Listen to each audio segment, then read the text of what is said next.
Hello, everyone, for joining us. I am your host slash moderator slash, I don't know, question asker this evening, V E Schwab. Interrogator. Interrogator, yes, inquisitioner. And I am here with the extraordinarily impressive and incredibly talented Sabaa Tahir. If you don't already know Sabaa's work, you probably wouldn't be here. So we're going to skip the whole half-page long introduction and just say that what's interesting, and I've spoken to you very recently about this, is I am longtime listener, first-time reader, and I picked up, finally, so excited, Ember in the Ashes about a week and a half ago, and have since blazed through the first 3.5 books. So this will be a spoiler-free chat as regards the last book, because I'm not done with it, and I don't want to spoil anything for myself, and I'm sure we have a lot of readers here tuning in who haven't finished the 4th book yet either. So yeah, so please no spoiler questions either, because Victoria will be reading those, and we don't want to break her heart and don't ruin it. Do not ruin it for me. I am not the kind of person who reads the ending first. I do not want to be spoiled. Do not ask spoilery questions, but do ask questions, because we're going to chat for about 40 minutes, and then I am going to pick questions out of the Q&A box, which you can all find at the bottom of the screen. Don't put the questions in the chat. If you put the questions in the chat, I'm not going to see them. I do see your chat, but please ask the questions over in the nice little Q&A box. And we will spend the first 40 minutes just chatting. So about how are you? I'm doing well. I really appreciate you asking. It has been a really wonderful couple of weeks. I've been overwhelmed by just the outpouring of support for the series. I didn't know that would happen. I didn't expect it. I've just gotten such love for the series, so I'm really appreciative, and it's been very global, and I'm just so appreciative of that.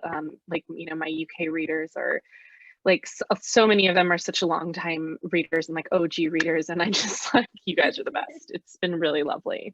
I mean, 4 books, like, it's an extraordinary feat in any form, but to have it be a quartet, a series in this way. And we're going to talk, of course, I want to hear about what it feels like for you to have hit the end of this particular journey. But first, I just want to go back just very briefly to the beginning.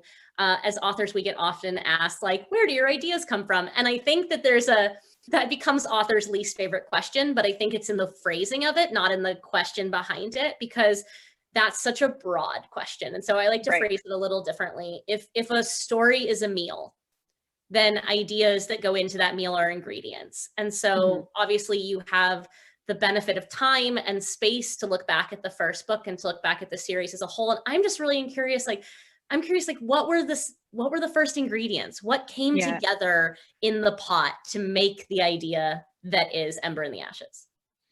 I really loved how you phrased that. There was a few ingredients. The first was that I was a copy editor at the Washington Post. I worked on the international desk. I was one of the only Muslims in the newsroom, and America was involved in 2 wars at the time: the war in Iraq and the war in Afghanistan. And as such, I was, reading all these stories from around the world, and they were all very, very dire, very harrowing stories. We were talking about jailings, we were talking about illegal jailings, we were talking about child soldiers, we were talking about genocide. There was a genocide in Sudan going on at the time. We were talking about over time, we started talking about the refugee crisis more, because that became a bigger issue. And all of those things, they really stayed with me, and they really haunted me, because I think that I wasn't even a reporter, I was just an editor. But I think that when you're reading every single day these updates about these horrible things happening in the world, it can really get into your head. And so I was working nights, I was reading those stories, and that's really where Ember began, is in those stories and in this desire to sort of, all these stories seem to kind of especially affect people of color. Like, a lot of this stuff was happening in parts of the world where the population is predominantly people of color. And that really bothered me, that I wasn't seeing that reflected in the type of thing I wanted to read. And so I sort of, I wrote what I wanted to read. So that was one of the ingredients. And then the other was, my mother used to tell me stories of jinn when I was a little girl. She used to try to scare the crap out of me, because I think she didn't want me to wander off at night. So she would, she'd tell me the stories of jinn being in trees, and they could kidnap you, and all these sort of these sort of classic Pakistani tales that you actually hear all across South Asia and North Africa and the Middle East. And she would share those stories with me, and I think those 2 were the kind of the main ingredients that cook this soup. Well, and you can totally see that. You see that in Laya's perception of what's happening around her with the scholars and the scholars' struggle. And I actually felt like one of the, coming to the series, I was going to say late, but there's really no late to come to a book. Like, that's the beautiful thing about a book. They don't have expiration dates. But coming to the series recently, one of the things I loved is it starts out, and in many ways you assume it's one kind of story, right? It's a military story. It seems to be a fantasy. And yet it feels very grounded in that way. It feels like this is about the marshals versus the scholars and things, and the really beautiful, subtle layering in over the course of the series of the metaphysical and the magical world as well. And in ways where, on looking back, you see that it was intrinsic to so much of the story, but it's layered in a way where it's treated with the same grounding and the same weight as the martial weapons, right? And to see this folding together of worlds is really nice, because it forms a kind of intertextuality. I mean, so often we don't look at intersectionalism from a craft perspective in our stories as we think of them as very specific rote concepts, but the intersection of the magic and the martial, of the literature and the storytelling and the rewriting of history by victors in this military sense, like it was an incredibly ornate tapestry. So that's why I was so curious to hear kind of what those origins were of it. And we'd be remiss in talking about the beginning without talking about the end, in that it's ending. We're not talking about the fourth book. But this is, I think I read 13 years, basically. Yes. Yeah. So I started writing this series in 2007. I was working at the time, I was working full time. I used to come home and I used to write at like 2 a.m. because my job finished at 1:30. And then I wrote a lot of it after I had my children. I wrote part of the book while I was nursing. I wrote in the hospital. It's like it was.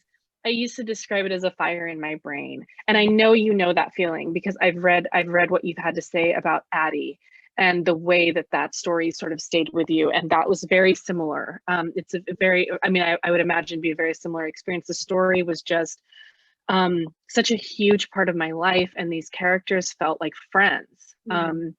I've often said that when I was younger, when I was a little girl, I had a somewhat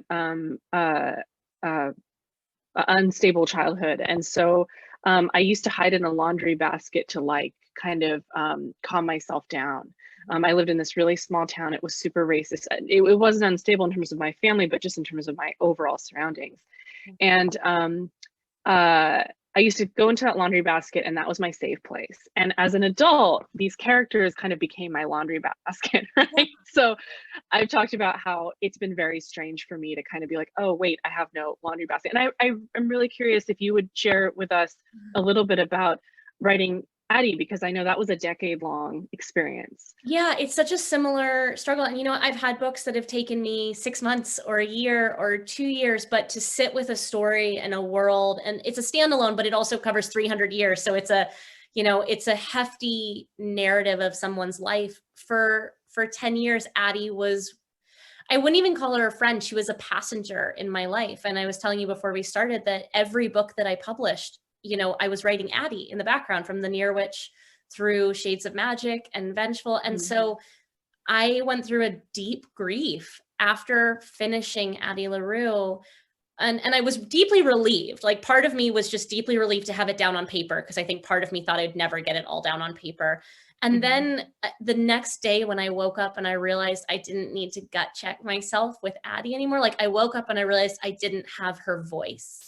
I had her there, because I think we never lose characters once we've written them, but I realized I didn't need to ask myself any more questions about how Addie would react to something.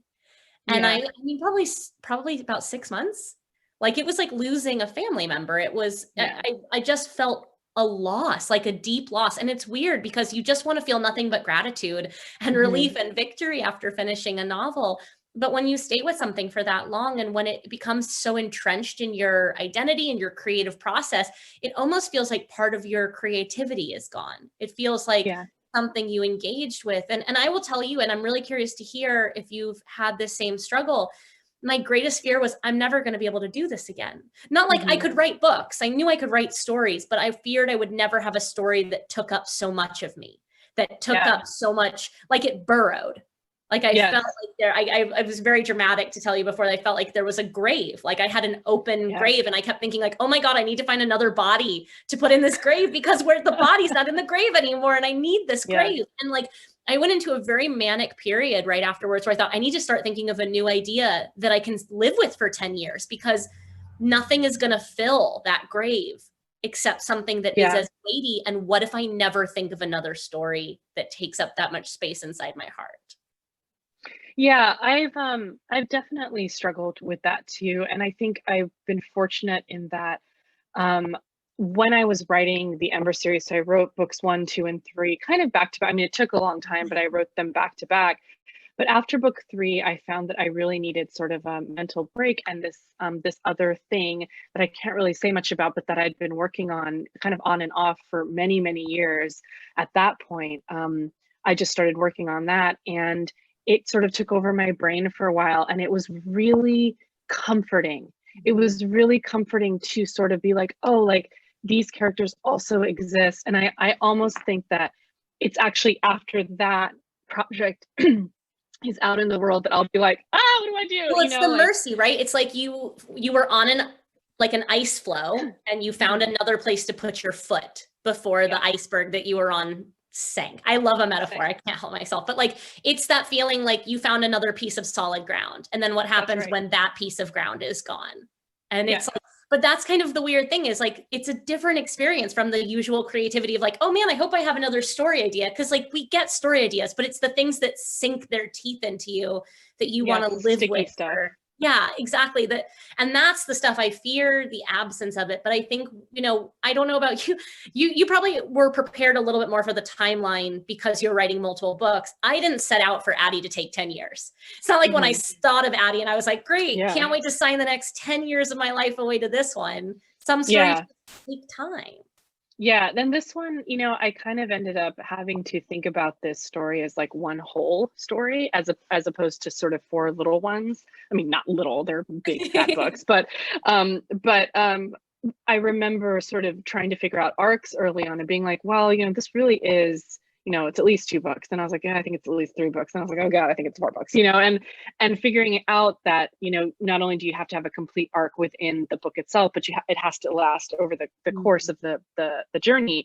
And that was really tricky for me early on, but then it was sort of like, and I'm curious if you've experienced this when you write series, as the series went along, I almost felt like there were doors closing that were stressful to have open. Right? Like now I had fewer choices. I had to make decisions. I had to just go forward. And that's really how it felt writing Sky. I kind of was like, it almost felt like the story was ready and I knew what I had to do and I just had to execute. And that didn't make it easy. And I'm also, like I've said to my readers before, I'm very slow and I apologize. But I definitely felt sort of like it felt safe. It felt safe to write that story because I knew the characters, I knew the world. And I think that one thing I am looking forward to is the feeling of not knowing, like entering a world and kind of being like, okay, where am I? Like, let me orient myself. And like, how do you enter a new world? Like when you've done many series, like how do you enter it? Well, first of all, I will answer that in a second, but I'm not done. This is my questions. So I want to know though, so I'm a weird writer. Like I don't start a story until I know how it ends. The ending kind of like keeps me excited. And so I'm just curious, like, so you didn't know at first it was going to be 4 when you had like the idea, but like how much did you know? Like how much of this journey was an execution and how much was a discovery? Like, were you just like flailing or did you have like the arcs and you didn't know how you were going to get there? Can you just talk a little bit about like what you knew and what you didn't at the stages of these books? Yeah, sure. So early on, I didn't know it was a series. I would say probably about a year in, I started realizing, hey, this is a much longer, bigger story than I thought. And then I would say a couple of years in, I was like, I think this is probably going to be 3 to 4 books. And then by the time I was like 3 years into Ember, I was like, this is a 4-book series. Got it. And actually what helped with that was the show Battlestar Galactica, which was a 4-season arc and a very complete arc. And I sort of looked at that and was like, okay, so I sort of saw how they created this very, very complete arc, but it didn't drag on forever, right? And so I was like, okay, that's kind of the feeling that I want to have, so that it finishes and it's done. Then it was There was a ton of discovery still. Mostly what I figured out was very broad arcs. I figured out the characters' very specific goals for each of the books, and I did know how it was going to end. And the thing is I had a lot, I had to figure out a ton ahead of time because I had to seed all of these little like hints so that we have these twist moments as we go along. So like there were moments in book 3, you know, one we discussed, but you know, I won't go into the details, but you know, there's a big sort of reveal at the end of that book, and or maybe kind of in the middle of that book, and you know, that was in the works for over a decade, right? And I was just like waiting for that moment. And when I wrote it, I was like, that was so great, right? So so there was a lot that was planned, but there were things I didn't expect. You know, Elias's story, I kind of wrote myself into a bit of a corner in at the end of Reaper. And I just was like, I have to have faith that I'm going to be able to get myself to where I need to be, because I knew where I wanted to be by the end, but I was like, I gotta just figure out a way to get there. So there was still a lot of discovery. Yeah. And I mean, we talked about this slightly before it started because I didn't want to be spoilery at all, but like there are things that came to fruition in book 3, multiple things really, that were so beautifully seeded into Ember. Elias is my favorite character. And so like there were specifically aspects of his identity that I just felt were so foreshadowed just beautifully. And so I would have been very surprised to hear that you didn't lead yourself breadcrumbs, but I was really, it's interesting to hear the amount of discovery that there still is there. I'm such an anxious writer these days that like, if I don't have an immense amount of confidence in the plot that I have planned out, even if I don't stick with it, but like, I will just be so panicked. I'll like sit down to work. I'll be like, why are you even doing this? Like, it's not going to be good enough. Like, I have a really bad, like negative self-talk about creativity. So I create plot as a way to give myself kind of buoys so that I don't drown. But to that end, so you did know some of it though. And I'm just wondering though, over the course of the series, did anything veer? Like, did anything change that made you need to change a piece of its end? Like, were any individual threads just like, I'm not going to end up where you want me to? Not really. I think that for the like I knew who was going to live, I knew who was going to die. There was one character who I was toying with killing off, and my mom insisted that I not. So, you know, we don't say no to our moms when we're talking girls, right? So so I was like, sure, okay. I probably wouldn't have anyway, but she was pretty adamant. And it's so I think that there was a fair bit that, you know, I kind of was making up as I went, but it didn't really veer heavily. When I wrote, I thought a lot about the idea of, like, people talk about arcs a lot. And so what I kind of did is I thought about impact. Like, what impact does this character have on their world, right? And that's something I think that I can think about specifically, and I think you can too, because I think a lot of times when you write fantasy, you're moving from sort of local to broader to broader to broader to broader, right? So you're kind of giving, especially a high fantasy and especially a high concept fantasy, right? So I thought a lot about like, what impact do each of these characters have on their world? And that was what never veered. And knowing that was just a beautiful guidepost, because it allowed me to have, even if I was like, I don't know, you know, what reefs I'm going to hit and if there's going to be a whirlpool, like I have no idea, but I know that I'm trying to get to that island and I have to find my way there. And that was a huge benefit. And I really relate to what you said about knowing the ending of a book, because don't you feel that like having that, it's such a comforting way to move forward on a daily basis. Yeah, it's what you're earning. And I always say that like knowing the ending takes the desert and turns it into a football field. Like there is a distance you must cross, but you can see the end. Yes. And like I don't want to get lost in the desert, but I know that I can trek across a specific amount of space. And like I always say, as somebody who's constantly trying to talk themselves out of writing, being like, we could just move to Iceland and raise goats. It's fine, Victoria. Like on good days, having an ending that I believe passionately in and have conviction in makes me so excited to work, because I just have to figure out how to get there. And on bad days, I can't quit because I have this amazing ending. And like, if I can just get there, then I can make the words in between better, and I can make the stories better. I think the one part I haven't seemed to embrace over time is like, you become a better writer, but it never saves you from the fact you have to write a first draft. And a first draft is inherently just the worst version of itself. Like I always, as someone who loves metaphors, I always say that like you have this incredible idea in your head and it's like a shiny glass orb filled with light. And the act of writing it down on paper is just the act of smashing that glass orb against the nearest wall and just ruining it. And then revision is the act of like moving the pieces of the shard back together. And Absolutely. so I fear the act of ruining the idea by putting it down on paper. And so I think, but 20 books in, my endings have never changed. Like the way to the ending has changed. The ending itself has never changed. And it's just because I don't start until I not only have an ending, but I have an ending that I understand and have an immense amount of conviction in. And I think, and I think you can see that in your work because it does feel very complete, right? Which isn't to say that, people who don't know their endings and sort of get there.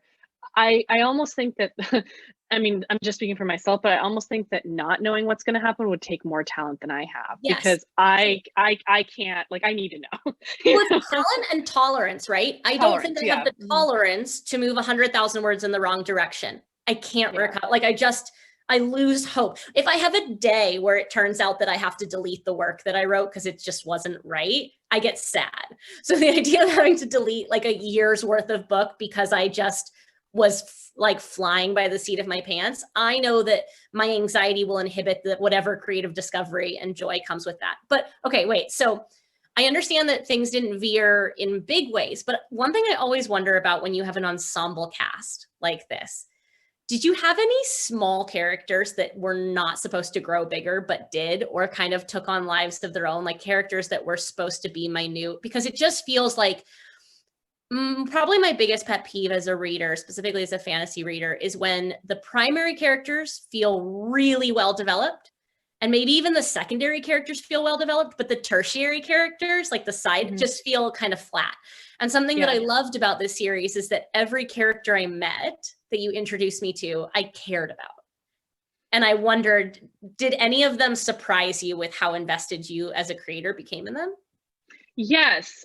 So I did not know when I just started out the series, I did not know that Helene was going to end up being this huge character. Really? I didn't know. I didn't realize that. I didn't know that I needed, as a child of, Pakistani culture, as somebody who, his family and history is in a place that was colonized. I did not realize I would need to write a story from the point of view of a colonizer for my own purposes, like just for me, so that I could try to understand like what goes through your head when you do this awful stuff. How are you even human? And so like that storyline was so educational and so fascinating to write because I didn't go into it expecting to tell that story. So that was one that, early on, and I think I discovered that, I was like, oh, I think Helene's going to probably be a point of view character a few years into writing Ember, and Ember itself took me, 6 years to write and then a year and a half more in sort of publication. So that's a pretty long time to not realize that character was going to be big. And then I didn't realize that I would love writing from the point of view of the Nightbringer. I was going to ask you about that. Okay, because I'm fascinated by it. And again, I'm very early into 4, but like to see that point of view, it struck me because I think as a creator, it's an incredibly brave thing to do. There's a danger in giving a perspective to our villains.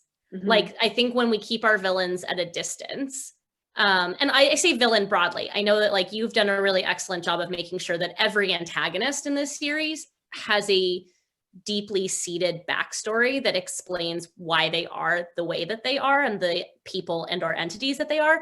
But I did think it was really incredible. And I say brave not in like, I feel like brave is like one of those words that's been co-opted into condescension. And I don't mean that at all. I just mean from a creative perspective, there's an urge I think we often feel to keep our antagonists slightly at a distance from our readers so that we don't care about them.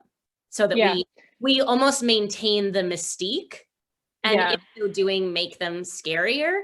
And yet you have found a way to put these characters on the page in ways that are scary enough. And like, so it was actually just very deeply gratifying to see the Nightbringer's perspective, especially because really as the story goes on, we discover, the Nightbringer has a lot of reasons to be angry. Whereas like the Commandant, like Karis is just I'm not into that backstory yet, so I don't know what's going to evolve in terms of that narrative, but like so terrifying. Like maybe one Yeah. of the best written antagonists, because I'm just like, oh wow, you are just like straight up awful. And so I wanted to ask about your decision to give the Nightbringer a perspective.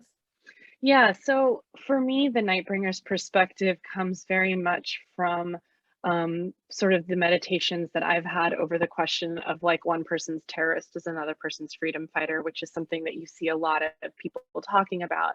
I'm Muslim. This is something that so many Muslims across the world have had to deal with and think about against our will, right? Like, and so, you know, I think a lot about what is happening to, you know, Muslims all over the world. I think about what's happening in China to the Uyghurs, what happened in Burma to the Rohingya, what's happening in Kashmir, and sort of the way that people are expected to just take it, to like watch your family and your world and everything destroyed, and you're just expected to take it because if you don't take it, suddenly you're an evil person. And I don't really read the night. I think the Nightbringer has done incredibly evil and awful things. Yeah. But I think that it's because he loves so much and he has this very powerful sense of justice and of love. And I think so often that's actually what happens. And that doesn't mean that, you know, I empathize with people who do evil things. I just think that as a society, we would probably deal better with people who do awful things and sort of, you know, over the course of time, be able to prevent those things from happening if we understood they come from somewhere. They don't just appear out of nowhere because, I mean, sometimes they do. That's a very true thing. Sometimes they do. But like, you know, you look at any of these, any like, you know, current modern day dictator, right?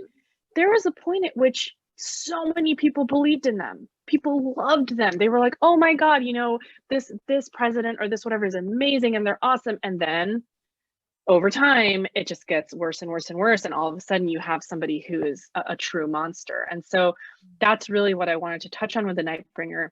And he's my favorite character to write because I had to really think about what the perspective of this thousands upon thousands of year old creature would be. He's not even human, but like he has this deep love and he was supposed to be, you know, taking care of humans. So all of those things allowed me to kind of, I think hopefully, you know, crossing my fingers, like portray a villain who we don't hate. Yeah. And that's kind of the whole, like the book is, the series is very anti-war, right? Like the whole purpose of it is to talk about how much war destroys families and societies and especially children, right? Like that's always hit me hard.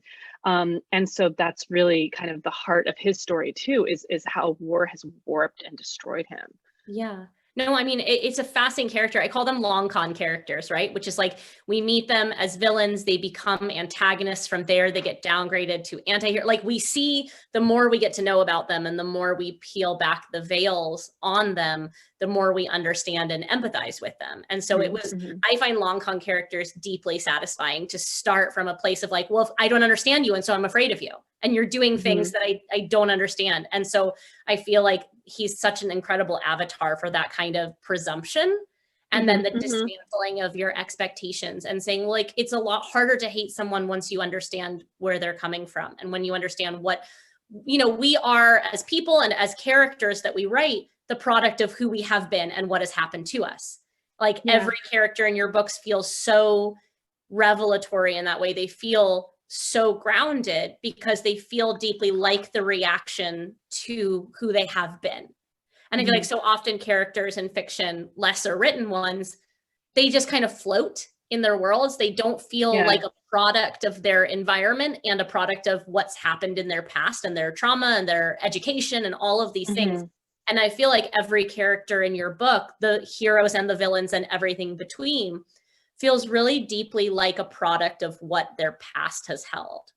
Yes, yeah, and that was a huge part of it to me. You know, Karis's story was one that I actually found in an article. Really? And you know, you'll discover it as you read the book.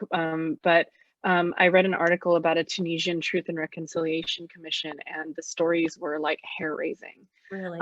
And I thought a lot about kind of what I read in that article. It just stayed with me. Like a lot of this stuff, I think you know this feeling, it just kind of stays in your head and lives there like rent free, and not in a good way. And so So I thought about that a lot, and I do think that so often, and again, not always, right, but so often we are the products of our past. And I have felt throughout my life, and I have little kids, and so I try to teach them this too, that um, there are so many times where what's needed is really empathy and not judgment. And it's one of the beautiful things about books, right? Books teach empathy. Yeah. And sometimes judgment is absolutely necessary, but I've sort of found that to be more rare than I think it's executed. You know what I mean? No, totally.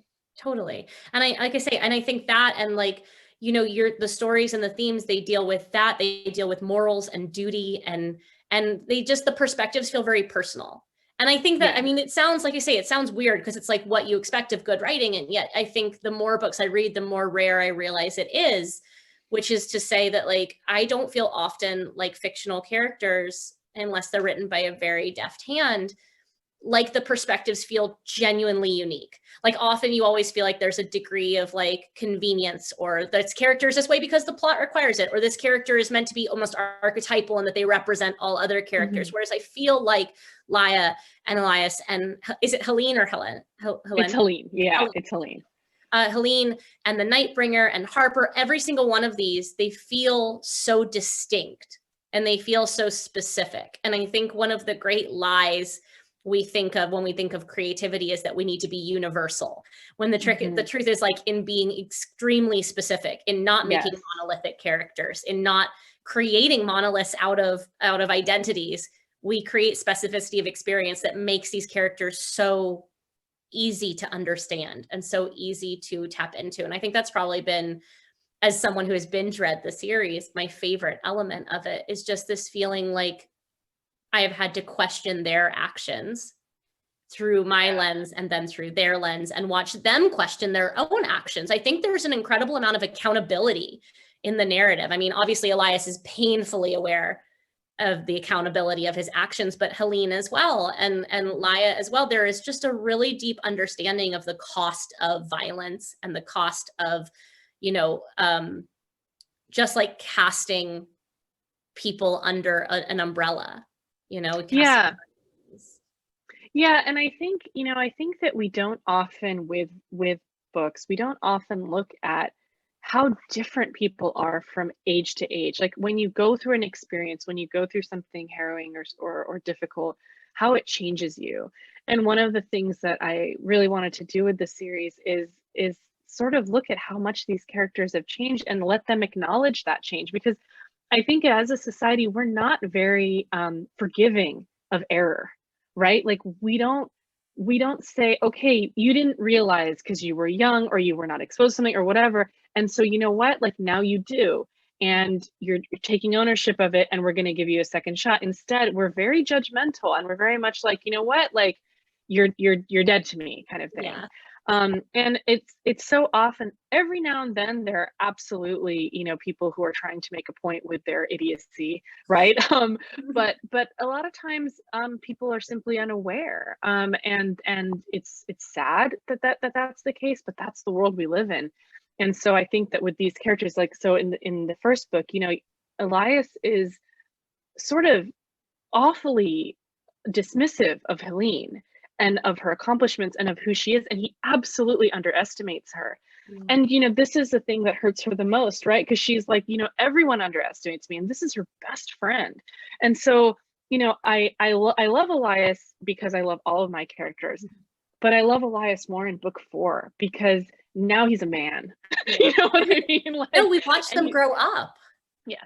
Yeah. Like, and I think that's a fun experience to sort of grow up with them. Okay, I have 2 more questions, very quick ones, and then we will turn it over to the audience. One is, this journey, this publishing journey has been long, and now you have ushered 4 books in the world. I'm just wondering, like, what has been the biggest surprise of the books as they were published, right? Like not of the writing of them, but of the reception or of the experience of sharing the story with your audience. Has there been anything that has struck you that's just like out of nowhere, or like that you didn't expect? I did not realize the impact that Ember would have on the canon. I had no idea that it would end up, that other people would read it and then would write books. I did not know that would happen. And that's something that I actually never really understood had happened until I talked to Tomi Adeyemi. She's a good friend of mine, and I adore her. And we were talking one day, and she was like, do you understand what these books did? And it took her a few times, and she's a very empowering individual. If anyone has seen her events or like been to anything, you'll know what I'm talking about. And that's when I understood. That's when I was like, oh, like this actually did something. It opened a door. And I did not realize that would be the case. And I think that a huge part of that is readers sort of handing this book to their friends or handing it to their parents even, you know, or their siblings, and saying like, read this book because it has A, B, or C. That's absolutely something that I think comes from a deep love of the characters and of the series. And that's like, I guess I could boil it down to, I didn't know, Victoria, that like people would love these characters as much as I did. What a gift that is. Like, it's such an amazing feeling. Well, and not to take it out of the reader power, because the fact is, like, word of mouth and the kind of fandom that causes someone to read a book and then hand that book to somebody else and say, I need you to read it too, is a really specific kind of fandom. That does not exist without your craft. Because I will tell you, like, as somebody who reads an intense amount of books, an intense amount of fantasy, these books are special. And I was trying to explain that to my parents, my parents and I, because we have lived together for this year, like have had a family book club happening. So my father became a reader when he was like 69, and like he just never read books for pleasure before that. And I was trying to explain to them, and I was like, sometimes you encounter books that just change the way you think about fantasy, or that change the parameters, what you think that fantasy is and what you think the narrators can do. And I absolutely feel like this quartet has carved out a space for itself in the fantasy canon in a really, really important way. So obviously the readers are picking up on that, but it's not just like, oh, this book was trendy, and so I read, like, this book has justifiably claimed that space in the canon. And so I just deeply, you have gained a lifetime fan. So thank you. Now force the series into everyone's hands. And to that end, before I try and get to as many of these questions as I can, I just want to know, now that this particular journey has a conclusion on it, what do you hope that readers take from it? Like, if what do you want them to carry away from the story? You know, I think that I would love for readers to take away whatever they need from the story, truly, because I think that it does have a lot of different things that you can take away from it. I think the biggest thing is this idea of hope. I think that we have sort of made hope into this cheesy thing, right? But I used to love the way that Barack Obama talked about hope, because he talked about it not in an idealistic way, but in this really concrete, like, this is a real power in the world, and it's so important for so many people, and we shouldn't just discount it because we can't see it, right? Mm-hmm. And so that is what I would love for people to take away, is that they're genuinely awful circumstances that people go through. Sometimes you don't survive them, and that's an awful thing. And sometimes you're just witness to them, and it's important that we witness those things. And sometimes you get through them, and that's a thing of joy, and it's a thing to be celebrated. So that's the thing that I hope people take away from it. It's the line from Ember, which I'm gonna hopefully not butcher. It's the "as long as there is life, there is hope," right? Yes. Yeah. It's actually somebody made. Oh, look at that. I wasn't even looking at that. Got it right. Okay, I want to make a few of these questions because there are a bunch of them, and I know we won't get to all of them. Caitlin asks, how did it feel to say goodbye to the characters that you'd been with for so long? It was emotional, Caitlin. I was definitely like really annoying for my family for a while. I was moping around the house. It hurt. I think knowing that they can continue to live on in, you know, fan art and in other forms that I can't talk about is a really comforting thing, though. Like, that's a really nice feeling. Olivia asks, which was your favorite and least favorite book in the series to write? Okay, favorite book in the series to write was Sky, because I was like, I know what I'm doing. It was just a book of such joy, and that's saying something in 2020, because 2020, as we all know, was awful. I think the most difficult book for me to write was Reaper. And it's because it was this bridge book. It was the weird space. It was the third book. It's like, it's not the end, but it's not the beginning, you know, it was tricky. So that one was difficult. But in terms of the book I'm probably most proud of. I am really proud of Reaper because I think that it was not it was a very cerebral book, and I allowed myself to lean into that, and I am happy I trusted my instinct. Yeah, it's beautiful. Like they're all, I mean, I'm reading them as if they're one book, right? Because I've just gone from beginning to end. So I'm choosing to read the quartet as a massive tome that has taken up my life. Jordan asked, which character do you think you put the most of yourself into when writing? I think I put the most of myself into Elias. I am also like somebody who has a bit of like I feel like I have to like Elias often feels like he has to justify his presence in people's lives. So I totally am like that. I also think that Elias like cogitates deeply on like morality, and I also like think a lot about, I'm like, is this the right thing to do? Is it not? Like I think about that all the time, so that's why. And actually I really want you to answer that question too, Victoria. I would love to know the answer to that question. I mean, I'll limit it to Addie, and I'll say weirdly, Addie is a trio. So there's like Addie, the devil, and this young human man named Henry. And everyone always assumes that I see myself as Addie, like the immortal girl, but I put everything I had into Henry. Like I didn't really know how to relate to him as an archetype, like as a construction. And so I basically made him me if I had never found writing. So he's like alt universe V, and I gave him all of my mental health issues. I gave him all of my fears when it comes to mortality and time and taking up space, and like the indecision of knowing that by choosing something, you're unchoosing other things. Like by choosing one person, you shed every other potential self at those different. And so I just basically gave him all of that of me, probably far more than I ever should give to one of my characters, because it just like it even now, he's the only part of the book where if people are like, I didn't like Henry, I'm like, I need you to leave me alone. Like, you're like, excuse me. Why would you say that? You can hate every part of the book, but you can't hate Henry. Okay, so I'm not going to ask. There's a couple questions here that are a little branching on the spoilery, so I'm not going to ask them. So I apologize if I don't get to your question. To your point on Elias, I'm wondering if this is going to be the same answer. Elizabeth wants to know, she says, your characters all have such strong voices. Which came to you first? Elias came to me first. Laia is who I was at 17, which is like a total coward. And you know, that sort of worrying, anxious ridden voice was very easy for me to write. So yeah, Laia. Kira, I think it's Kira and not Ciara. I'm going with the Irish pronunciation. Forgive me if that's not the right pronunciation.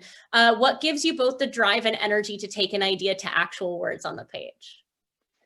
You know, I told the Ember story because I felt like it had to be told. It really just felt like no one had talked about the things that matter to me and my people and my family. And I wanted my kids to one day be able to pick up a book and be like, oh, like, I understand, you know, like the things that are happening in this are things that like, you know, relate directly to my life. So that was my fire for Ember. And then in terms of everything else that I write, now it's very much about, to some degree, trying to leave a little bit of my voice in the world, however I can, you know, whether that's like a dorky article. You know, I wrote an article in the New York Times about, it was like a story where you take a picture and then you tell a story from that picture's point of view. And so I wrote a news story about a jinn attack in Karachi, right? And it's one of my favorite things I've ever written because I put all my parents' names in it. And like it's my way of being like, I love you guys, like you're in print forever, right? So like little things like that also, you know, it's like little rewards. Also chocolate I mean, excellent vibe. Before we started filming, my mother brought me an actual bar of dark chocolate. That's awesome. Person that I am. I was like, I don't have any chocolate in this house. What is wrong? No, and I think it's interesting. My answer to that is far less noble, I think, which is just like, no, I write books for the person that I was, like the age that I was. So like when I'm writing middle grade novels, I'm writing it because I'm writing what 11-year-old me really would have needed and didn't have. And whether that's like, you know, I mean, I wrote coming out narratives before I ever came out, and I wrote them in weird veiled ways about otherness and othering and not feeling at home in your skin or your house or your world, whatever it is. Like, a lot of writing for me is catharsis, but a lot of it is simply the act of like, my brain works in squiggles, and if I don't put them into straight lines, they will become knotted up. And like, for me, is an exorcism. Writing is a way to take a specific amount of chaos and channel it into creative order. Yes. Yeah. And I think that's also a beautiful a reason to write. And I think that there's a little bit of that in a lot of us. I've never actually heard it so like beautifully and succinctly put. So I'll probably steal that.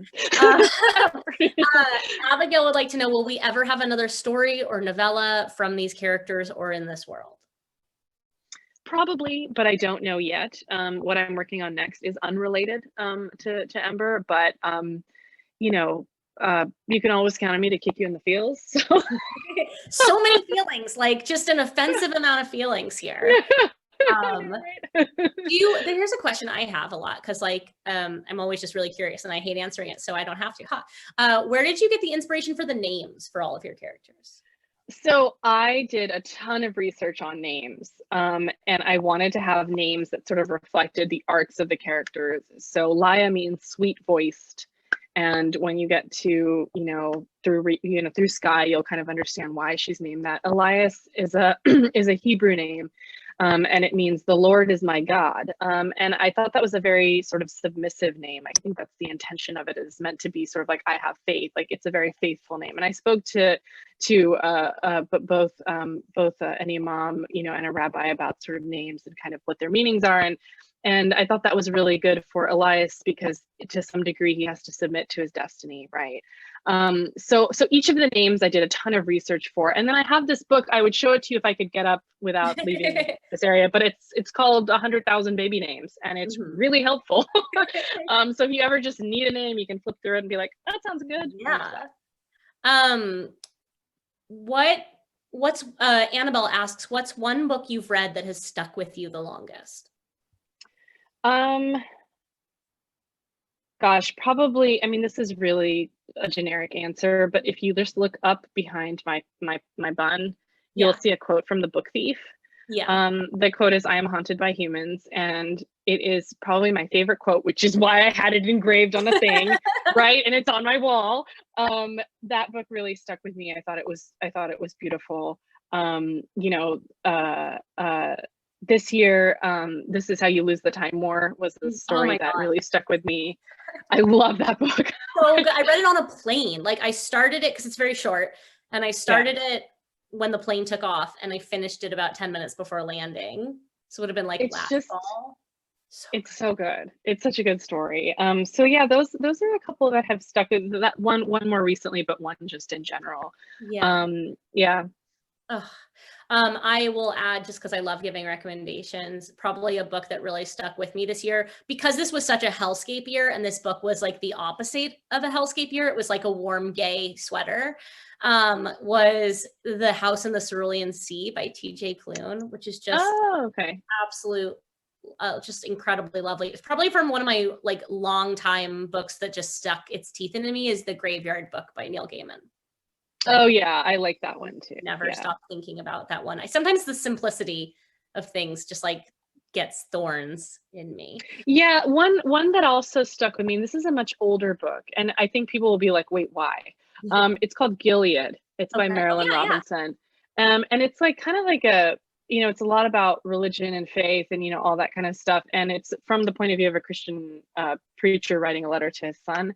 I just thought it was a fantastic book. I didn't necessarily relate to but I thought that's what was so powerful about it, is that I still connected with it, even though I had kind of no connection with the characters, no identity connections with the characters. So I thought that was a great one too. Oh, that's wonderful. And I think that's the most powerful thing, is like when you don't have that. Like, I had that experience with Britt Bennett's The Vanishing Half, where I was like, very little that I would like find a mirror to myself in, and yet I was just completely captivated by the entire, like, I again, if I'm captivated by something, I read it in like 1 to 2 days, to the like to the bane of everything else in my life. Like I am so bad at moderation. I'm somebody like, if a show comes on Netflix and I want to watch it, I'll just watch it. And I like will watch as many episodes as I can. My friends will be like, why don't you savor it? I'm like, I will eat this whole bar of dark chocolate that's off screen right now, because why would I savor it? Like I want it in my face. And I feel like that way sometimes with a really good book or really good anything, I'm just like, I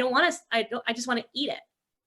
I do sometimes feel like that can be, because I'm the same way, and I feel like that can be helpful creatively, right? Because it's like you just throw yourself into a project and like nothing else exists, right? And it's like to the detriment of other deadlines. Yeah, sure. You know, but in a lot, you know, I just ignore those. No, exactly. I do not ignore those. I absolutely, if anyone's watching, please never tell anyone I said that. Okay. Chloe would like to know, if you had to choose one song to sum up the series, which would it be? Oh man, that's such a difficult question, but give me a second and I'm gonna look on my playlist. I think there's a song by M83 called Outro that I listened to a lot as I wrote this series. That one. And then I think what I will say, because it's too hard for me to sum up the series in one song. What I will say is look at the end of my books and you will find a playlist for each of them. Really? Some of them have a few songs, yes. And it's because I always thank the artists who inspired me. I listen to music nonstop when I write. Like I have to have music like blasting when I write. And these artists have like, their work has changed my life. Like I could not write the books I do without, you know, Rihanna's Love on the Brain, you know, or Kendrick Lamar's DNA. Like I could not write the books without those songs. So if you really want Ember, you know, Sky Torch Reaper music, go to the acknowledgements. There will be playlists. Oh, I love that. I'm now going to go back to my books here after a second and get a whole listening soundtrack. Saira or Sarah, I'm sorry, it's Saira. Sarah. Yeah. Sarah. My grandmother's name is Sarah. So okay, well, there we Salam, go. Sarah. Sarah wants to know, why do you make your characters suffer as much as they do? What's your thought process when writing the painful parts? I think when writing the painful parts, I'm often thinking about what's going to happen after the painful parts. But I'm also, the thing I try to think about the most as I write is what would really happen. And that can be very difficult because if you look at our world and what happens in it, what really happens can be really awful. But I always try to focus on them getting through, right? Because so much about this series is about like how you survive this stuff and how you get through. So that's what I'm trying to think. And that's why I write these hard moments is for those sort of, you know, more stronger survival, like, yes, we survived moments. Yeah. Question from me. What's your favorite kind of scene to write? I love battle scenes. I love fight scenes. I think they're so fun. I struggle with emotional scenes. And I would love to hear this answer from you as well. It's same. I like writing murders. I don't know. I like fight scenes. I specifically, I think I'm a cinematic style writer. Like, so I like choreograph a scene, and then the act of writing is executing a choreography. And I think that fight scenes are really kind of purist choreographical style. Like I'm picturing the flow of the fight and how to convey the motions of that fight without, you know, bringing it down to brass tacks. How to and I just like, that brings me joy. Like I can close my eyes and go through the motions of a good fight scene in a way that like, I find the emotional scenes hard. They're important, and obviously they're everywhere. Like every scene is an emotional scene, but I like look forward to the fight scenes. Yes, I look forward to the fight scenes too. I find that they're like therapeutic to write. They're fun to write. I like to reread the fight scenes to kind of I also think I've learned a lot from fight scenes because I've learned what you should include in a book and what you shouldn't, because I think a fight scene is almost like a distilled down version of that question, right? You don't want the fight scenes that drag on forever are a great example of like stuff you don't want to include, right? So that's one of the reasons I also love to write them. I love that. And it's something I was definitely struck by the flow of fight and battle. And obviously starting at Blackcliff and then throughout the battles of the series, they do have an incredible flow to them. I also think it's because in a way, a fight scene is the physical version of a conversation. So it needs to have the same kind of back and forth like motion, Yeah. a really well-seated conversation. And I think you do that very well in dialogue. So it doesn't surprise me that you do it well in action. Probably only time for a couple more questions. So Okay. Christina asks, do you have a writing ritual? I asked this question. I'm asking this question because I'm personally curious as well. Or are you more like a desk, snack, music, etc., or are you more flexible in that sense? I have developed a writing ritual, which is mostly like I come to my office, I get on Twitter, and I do my like social media stuff, and I get it out of the way. And then by then I'm like starving for chocolate, so I need a snack. And then it's headphones on and writing. And I am very like I don't want to say ADHD because I don't think it would be an official diagnosis, but I struggle to focus. Yeah. And so it's possible that if I actually went and figured it out, I would be diagnosed. But I think that as a result, I'm constantly moving from item to item. Like I'm constantly moving from thing to thing. So it's like I can work on something for like maybe an hour, and then I've got to get up and do something else for a while, and then move back to it. I also do a lot of things at once. So a lot of times when I'm struggling with a book, I'll like knit or talk to a friend or whatever. So it's a lot of like multitasking, which I Yeah. think as a parent you also just end up doing a lot of, so maybe it's just an extension. You're just trained to Yes. continually compartmentalize. Pretty much. Yeah. I'm going to end with Catherine Harvey's question, but I'm going to take Catherine said you said very, very nice things, but we're running out of time. So I'm going to go to the question part. And I'm going to ask the second half of the question. I'm basically explaining, I'm going to take as much time as it takes to read the question to explain why I'm butchering the question. Catherine wants to know, what is your favorite part of the writing process? I love editing. I love editing. Drafting, I'm like I'm so annoying when I draft. My friends are like, oh my God, stop calling me, shut up, like leave me alone. Like I am awful during drafting, but I love editing. I love going in and making something better and perfect and seeing what's wrong with it and fixing it, and then feeling satisfied that I've done something good and feeling like my self-worth again. Because I think, as you so succinctly put it, I feel like a draft breaks down your self-worth and you're just like, oh my God, I cannot write. Yes. What am I doing? And I feel like editing builds it back up again and reminds you why you're writing, where the joy is. And that's where I put in like all the kissing scenes, and like all the fun fight scenes, because those are all, it's all placeholders in the draft. I'm like, kissy scene here. So what is your favorite? Definitely. Revision is like a reclamation of my identity. I feel like drafting is an exercise in self-loathing, like contain self-loathing, and the texts that my friends get and that my beta reader gets, like bless them, they get the same text every single book. I've never had children, but I have been told it is like the very, very specific amnesia of post-pregnancy, because if you knew how awful it was, you'd never do it again. And apparently 100%. I erase all of my memory about the previous version, like about the previous experience, so that I wouldn't remember how awful it was. But because of this very specific amnesia, I go through the exact same creative struggle down to like the syntax of my complaints. Like my friends will pull up the text messages and they'll be like, oh, I see, we have reached that stage again on like the 9 of Victoria's steps of hating herself in a first draft. Like, yeah, my husband teases me like a few months ago. I had the "you guys don't understand" moment of writing. I was like, you just don't get it. And he was like, oh, we're on that stage. I was like, I hate you. We are predictable creatures. We are predictable. Yes. But I love revision because it's when I find my way back to what I was trying to do in the first place, just exactly as you said. Sabaa, you are incredible. We have to stop talking so I can go back to reading A Sky Beyond the Storm, because I just like need to know what happens to everybody. This was a joyful excuse for me to get to read a series that I have been looking forward to and postponing because I kept being like, I don't have time and I'll read it when it's all together and I don't want to. And like, this was just the perfect excuse. I just wanted to say thank you.